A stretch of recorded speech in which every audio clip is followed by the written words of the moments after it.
Yes. Thank you. Actually, can you give me another giant round of applause just to make the... Yes! All right, rock stars! Yes! Thank you, thank you. All right, so actually, I decided not to call this talk Data Binding in 2018 because instead I decided to call it Leveling Up with Data Binding. I used to, for those who don't know me, I spent years and years and years actually helping represent game developers at Google as a developer advocate. And then on the side, one of my friends talked me into doing our Udacity courses is like my 20% project, which then became my like 1,000% project very, very quickly. If anyone who's ever built like online videos know, it's an incredible thing. So we're going to talk a lot about data binding with a focus of kind of what's new, but also for those, how many people, first of all, use data binding here already? Cool. That's great. That means a lot of people don't, so some of this material will be review for you who do, and some of this material will be brand new. And we released architecture components fairly recently, so it makes sense to talk about all of this in line with architecture. All right, so back in 2015, we announced data binding, and we had code that looked like this. Well, it wasn't this pixelated, but other than that, it was, and I was like, I was mind blown. I was like, because this was actually a precursor to all the work we've really done with architecture components to make Android development better. And the first thing we did was we allowed you to take expressions and shove them into XML. And I was just like, wow, that's just terrifying. I mean, that's like my worst nightmare. I'm like, wait, now I've got code sitting in my XML. How do I test this? How do I deal with the fact that it has to go across multiple layouts for all of my different configurations? So like, that's like the worst possible thing. And so I totally ignored data binding. I was just like, and it was mostly because I didn't really understand it. I hadn't leveled up in it. Plus, it was still like in beta. They said don't use it yet. But one of the greatest things about data binding is you can actually choose how much of it to use. And yes, this is actually a Google Slides deck. So at the beginner level, you get things like find view by ID, layout variables and expressions, all this to allow you to create bindings between your views and your properties. And that's just a start, because at the intermediate level, you end up getting binding adapters. These are the small pieces of code that actually make the UI calls. And the cool thing is we've implemented a lot of them for you, so when you're using data binding, a lot of the times you don't actually have to think about the fact there's actually a binding adapter underneath. It just kind of works the way you expect it to. We also have observability, which is really important. So you can actually have the UI automatically update as you make changes to your properties, which is really cool. And then finally, at the expert level, we have two-way data binding and a whole bunch of other kind of advanced techniques, inverse binding adapters. And this allows you to apply observability from the actual UI back to the data pretty automatically. So let's start with the most beginner feature. Here at level 1, we have no more find view by ID. And this isn't actually really a data binding feature. It's kind of a byproduct of the way it all works.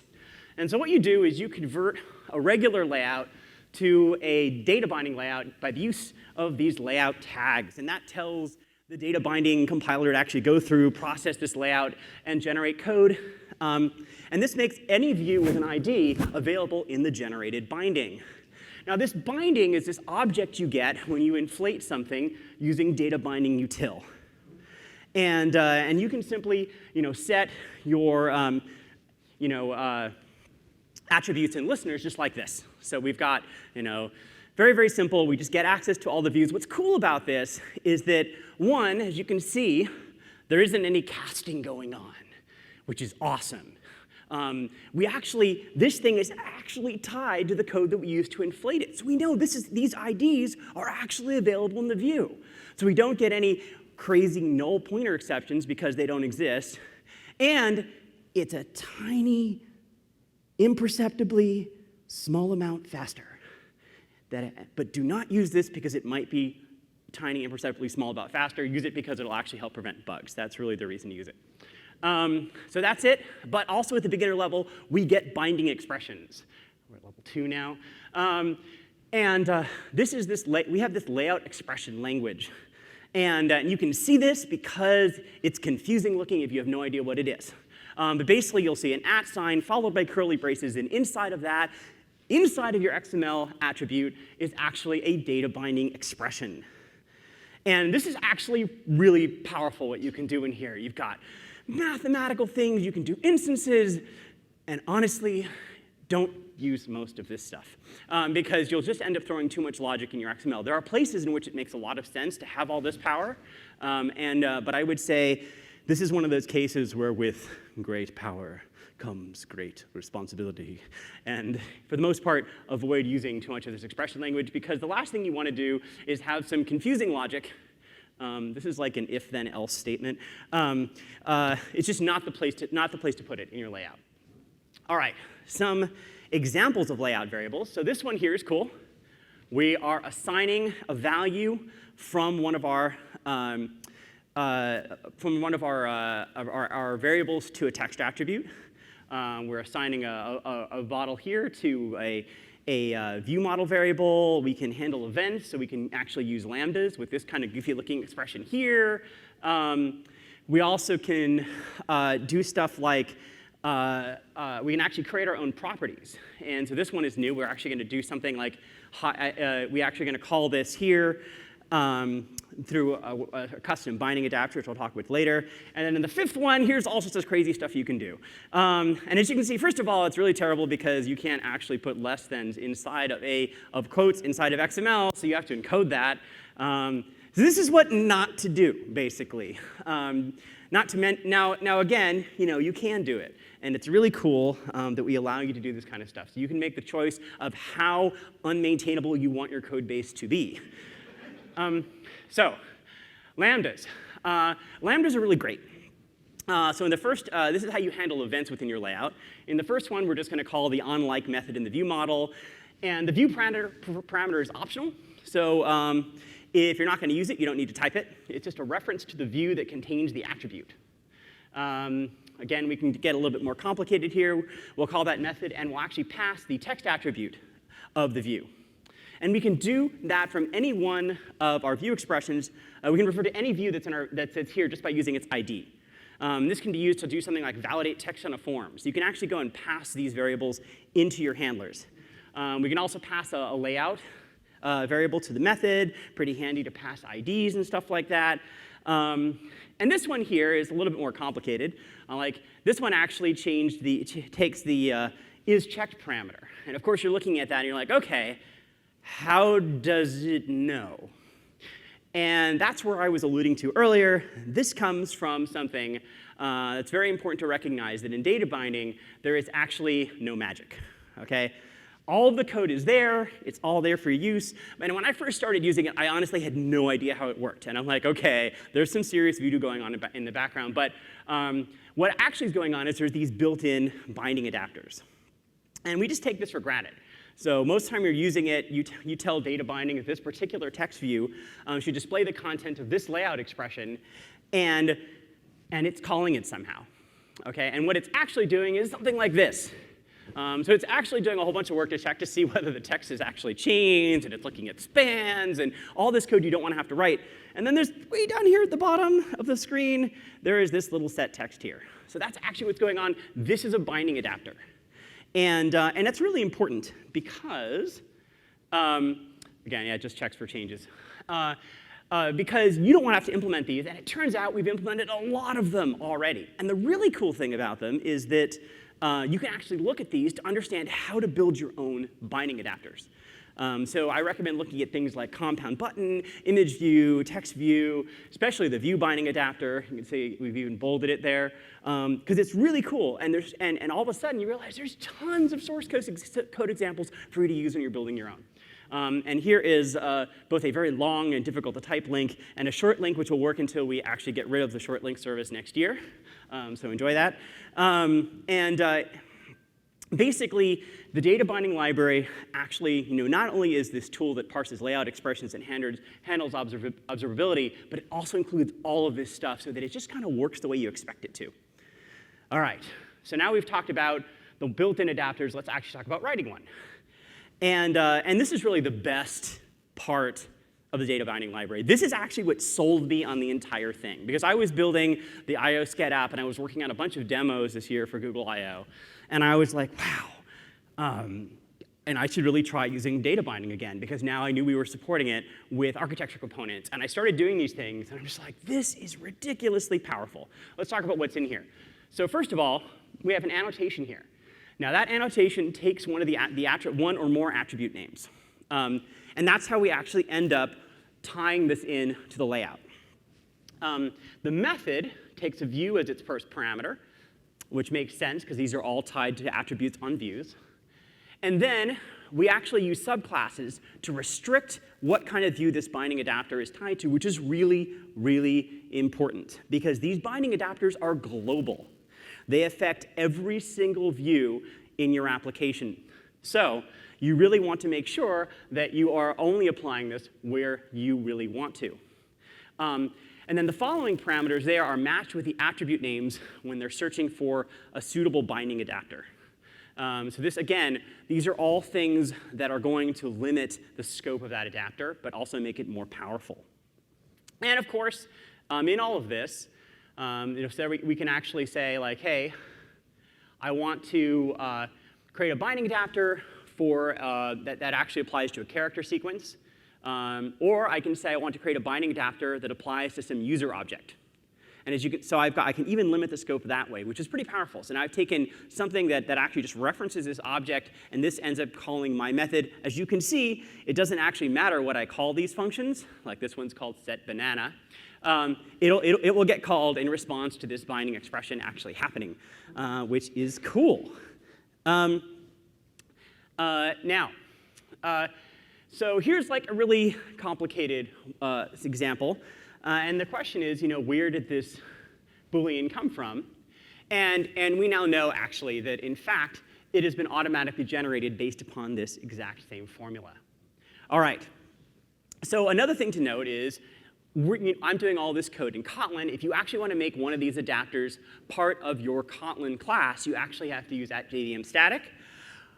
Otherwise, you'll probably be a little bit confused as to why things aren't working. But my recommendation is actually to put it outside of your class at the top level. So you can use it this way, but most likely, since these are pretty global, it's better for them not to actually be part of your class. It doesn't really help them out very much. OK. So now we've gotten into the next level. And again, we're only about halfway through the game so far. So we binding methods and converters. So this is kind of important. Binding methods are a way, this is really simple, I should say. Binding methods are a way to write a binding adapter in just one annotation. So basically, if you're just going to call one method, you can just do this. It's a shorthand. Binding converters, however, are really cool and super dangerous. And this is a way of actually dealing with a very simple way of dealing with type changes that you want to happen in your binding. And so anytime, in this case, you create a layout expression and you return an int, there's a binding adapter that actually takes a color drawable, this binding conversion will be used. And if you do the same thing for floats and ints, it's going to try to do this conversion every time. So again, when you have to use it, use it. However, it's probably better in most cases to use a separate binding adapter. Because it can actually cause things to be confusing in your code. Again, we're at the intermediate level here. This is an interesting one, and this is a really strange thing for people who've never seen it. So this is an on-color change listener. We want to remove the listener, the old listener, add a new listener in this particular binding adapter. And so we have this syntax, which has old listener and new listener. And the reason it knows this is because the binding system will actually automatically pass the old value into the first parameter of that same type, and will pass the new value into the second parameter of that same type. So this is actually kind of magical. And so if you see the syntax, that's actually what's going on. You don't have to use it very often, but when you do, it is there to help you out. Another thing you can do, which is really important, is to actually use multiple attributes. So in this case, we want to have a placeholder image as well as the actual image URL. And this is probably my favorite binding adapter use around.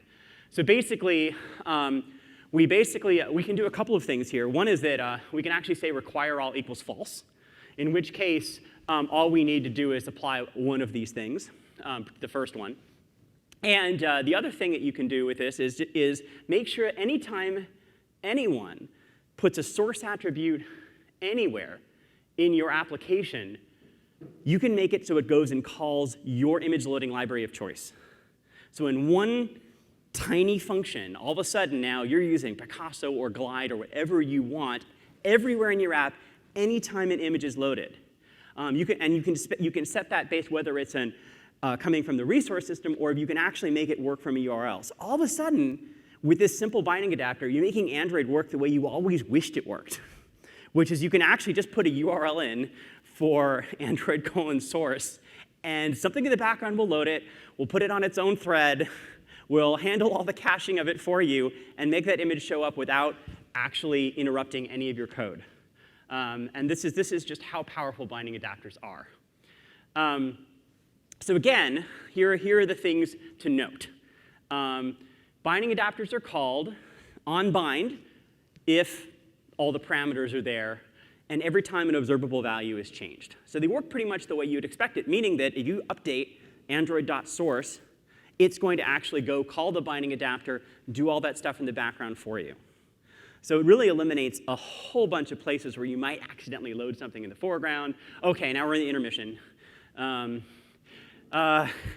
Let's talk about how data binding affects the architecture of the presentation layer.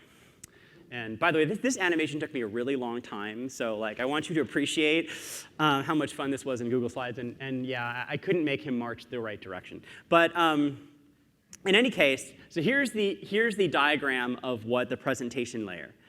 And really, whatever architecture you end up going for, there's a really important rule, which is to keep your views dumb. This is the passive view pattern. Minimize the logic and state that are in them, and essentially use this just to pass calls to the framework. And that's what we achieve with data binding. By using a very limited expression language, we actually keep the logic out of our view and binding adapters, and these are these small out of our view, and we use these binding adapters, which are small snippets of reusable code. And that means that data binding actually creates a really excellent set of constraints to allow us to keep our views really dumb. All right. So let's talk a little bit about the next level, which is observability. And what this allows us to do is to actually make sure that our screen, our layouts, get updated as values in our view model end up changing. And we can do this two different ways. We can do it using observable fields, which is a function that's built into data binding. Or, as of late last year, you can now automatically observe LiveData in a lifecycle-friendly way, which is great. And there's also observable classes. There's really three ways. So let's talk about observable fields. This is what you had to do until like September or October of last year. Where you go and you create an observable field, and you have some on-data loading, a scenario where you set it, and this actually generates all this code behind the scenes. So it makes sure that it's only updating as it actually needs to, and it's really powerful. And but again, at least this is not, even though this is actually fairly complicated, it's also very debuggable, and that's really, really important. So you can step right into this, and you can see it's like there's comments in it. You can actually see what's going on. So one, it's code you don't have to write that generally works, and two, even if there is a problem, you can actually step into it and figure it out. But even better, you can actually use LiveData instead. And this is really cool. So first of all, this is a general model. If you're only exposing something that's going to be updating the user interface, use immutable LiveData underneath, and expose a immutable LiveData property. And you could actually use immutable LiveData. If you need to actually combine multiple LiveDatas, you can use a mediator LiveData. And then you just expose this with the getter syntax. So very, very straightforward. But we're actually exposing the LiveData itself here. Notice that, not the value, which is critical. And then, when we're inside of our onCreate or onCreate view, we actually set the lifecycle owner, which is really where all the magic is done. Because all of a sudden now, the data binding classes know what lifecycle they need to tie all this to, which means they can now observe things. And that's really, really important. So again, the way we do this is we either implement observable. We create field or property getter setters, and then we notify, we trigger our refresh with a notify property change. So let's see what these actually look like. All right, so we extend base observable here, and when our data is loaded, let's say that happens, gets called, we notify property change. Fairly straightforward, okay, how this is implemented. And that is the end of one-way data binding. All right, so finally we get to our kind of expert, I guess this is the KitKat level, where we get to two-way data binding. And this is a little bit interesting. So let's talk about what ends up happening here. First of all, there are two different ways to actually get data back from our views. One way is to actually do this. And you see we actually have checked, which is going one direction. And we also have onChecked change, which is going the other way. So we have two one-way data binding expressions going on here. And this is nice because it keeps it extremely separate. You don't have any problems with this in terms of having to worry whether or not what you're actually getting called is yourself changing it or the system changing it. So this is what we call one-way data binding done two ways. You can also just use this expression. So instead of saying at, you say at equals.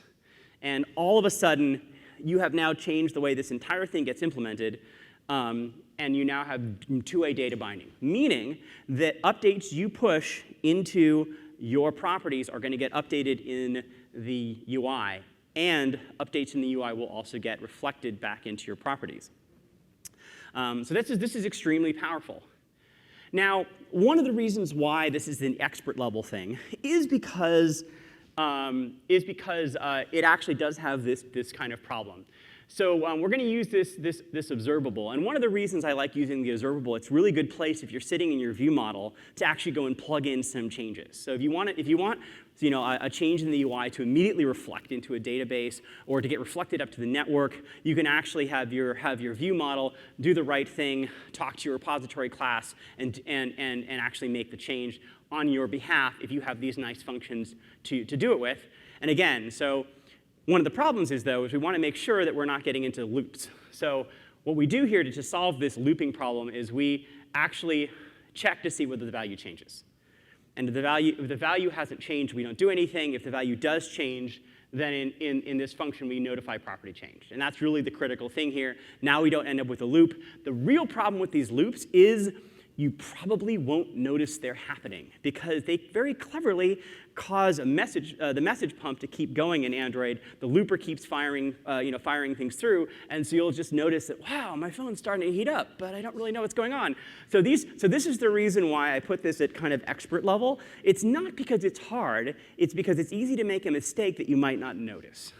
Another thing you can do is actually use two-way data binding, observing a live data, mutable live data like this. And this is really, really easy. It's very hard to mess this up. The challenge is if you want to have something in your view model that's reflected automatically back into your repository, then you are left with one of a number of not great decisions. You could have something that observes always sitting in your view model, which is not the greatest idea because it means you have to unobserve it at some point. Another thing you could do would be to do something we would say never to do, which is actually like create your own live data. Basically, you have a whole bunch of really terrible options here. However, if you are only updating something that's going to be used by your fragment, and it's observed by your fragment, this is actually a great model. And all you have to do is make that one little change to add equal, and now you have two-way observation going straight out of your mutable live data, which is in your view model. And it just magically works. It's kind of awesome. So again, if this works for the scenario that you were going for, this is a great solution. What did I just do there? OK. So here are things. There's also two-way data binding adapters. And this is actually kind of cool. So you can make custom adapters that work in two directions. And we need to tell data binding three things. One, what to do when data changes, what to do when UI attributes change, and then what to do when the attribute itself changes. So let's see how we actually do that. So here's an example of updating when our layout changes. This is just a regular binding adapter, nothing new here. For this example, we're using a custom attribute, app.time, which is great. It's really useful to use these custom attributes. First of all, it will prevent you from accidentally overwriting a regular attribute, so you don't have to use Android:source. You can use Android:load_image, or Android:network image, or whatever you want to use. And that actually guarantees that that code in your XML is going to call, is always doing what's expected in calling the binding adapter. So here we're going to use app:time. For simplicity, we have a setter and a getter for the property called time. So the first thing we need to do is here go and create the binding adapter that's set to the UI attributes. This is pretty straightforward. As you can see, the binding attribute is app:time. And then we have the setter function, which actually is going to be responsible for actually setting it once again. Because we're in two-way data binding, we have to make sure we don't have an infinite loop coming here. So this is the big thing. I recommend everyone go and take a look at this, but really make sure you don't end up in these scenarios. Two, when attributes changes, you actually create something called an inverse binding adapter, which is kind of awesome. And this has one method that gets called to indicate that something has changed. So we end up calling onChange. Okay, as the time changes in this case. And you'll see I've got some source code you can go look at where this is all actually used. And then finally, you have to create this inverse binding adapter itself. So we had a reference to it there that actually reads the value from the view.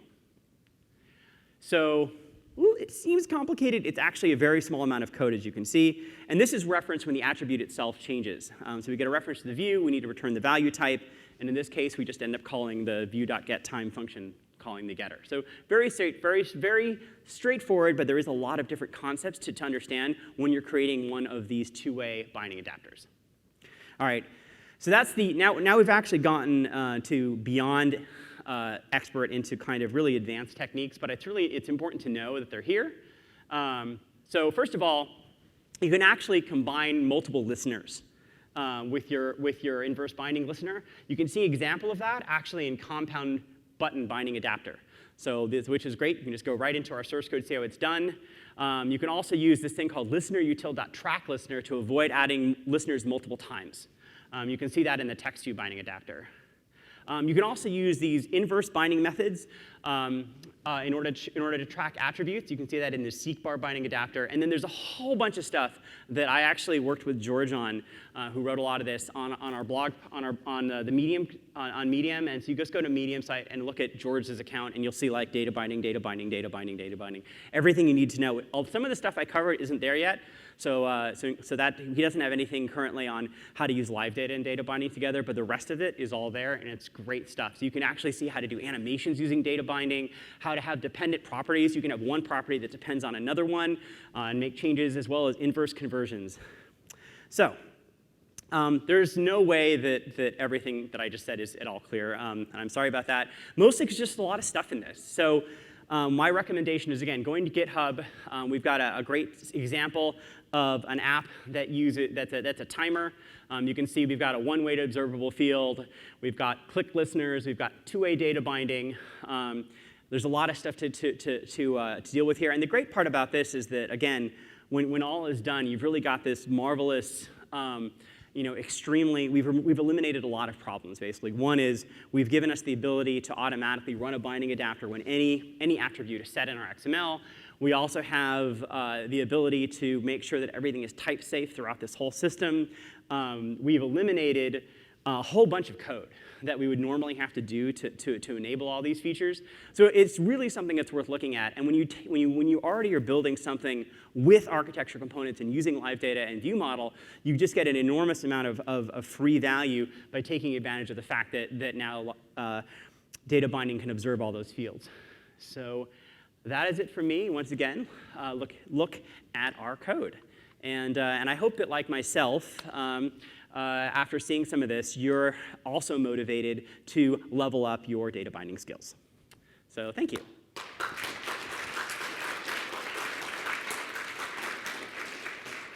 I don't know if there's any questions. I think we've got a few minutes for that. Anything? Yes? So, I mean, what's actually kind of cool is a lot. So in terms of debugging, there's kind of two things. First of all, there's an immense amount of stuff that's caught at compile time now. So that's kind of the first thing. And the second thing is I pointed out, all of this generated code is actually pretty clean. So you can literally step right into what's going on if you're confused. And there's usually pretty good comments there. And it's actually, because again, there's no magic going on here at all. It's just clever use of generated classes. We're not using reflection anywhere, so you don't run into any problems with like ProGuard stripping stuff out that you might end up with if we were actually doing some of that. Go on. When do you set the first breakpoint in order to jump into the generated code? So with a binding adapter, you can set the breakpoint right in the adapter itself, if that's where we're using it, and you'll see every time it gets hit. If you're actually looking at observability for view model or LiveData, it's slightly trickier. Trust me, it works. But if you're not seeing that actually getting hit, that's a little bit harder because you're relying on something in the system actually getting tripped. But it does actually get tripped. But yeah, for the most part, my experience is the biggest problem with data binding in terms of is actually what ends up happening if you because it is generating code on your behalf, is what ends up happening if you have build errors in something else. So if you're trying to use Dagger and you suddenly have some crazy Dagger expression that's blowing up, you might end up with errors because the data binding compiler is now generating stuff that's incorrect. That's like for me the biggest thing that I've run into in terms of debuggability, because most of the time this stuff just works, which is good. Yeah.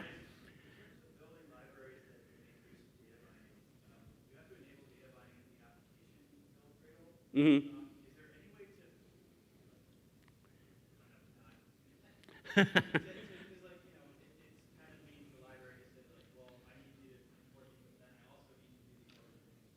That's a really good question. I think that my response would probably be to modularize the code, and so you didn't have to enable it everywhere if you were trying to use data binding just in a small place. But if you're trying to use it in a general library that's going to be everywhere, yeah, right now you have to enable it for the whole project. It's a good take back to the team though. Yeah.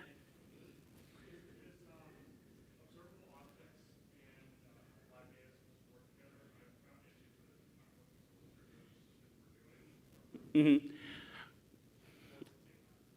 I've never tried using them at the same time. I honestly completely, other than for two-way data binding, I've honestly completely switched to using LiveData observables.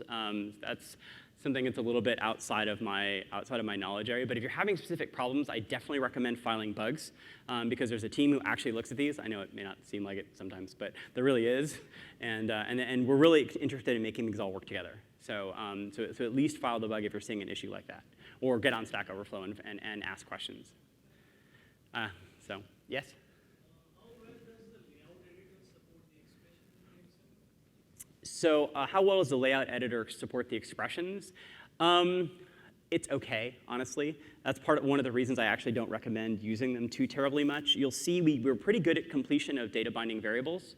So that's nice, as long as you've done a compile. So sometimes you might have to do a compile for that to work. But with expressions, we're all right. It'll catch basic errors, but it won't catch everything. It's one of the things that I'm personally pushing the team to work on to make it work better, but also it's just another reason why don't make really complex data binding expressions in your views if you can possibly help it, because you don't get as much help as if you actually do that in Kotlin code. Anything else? All right, well, thank you, everyone. I hope this was fun, and I'll hope to talk to you all later.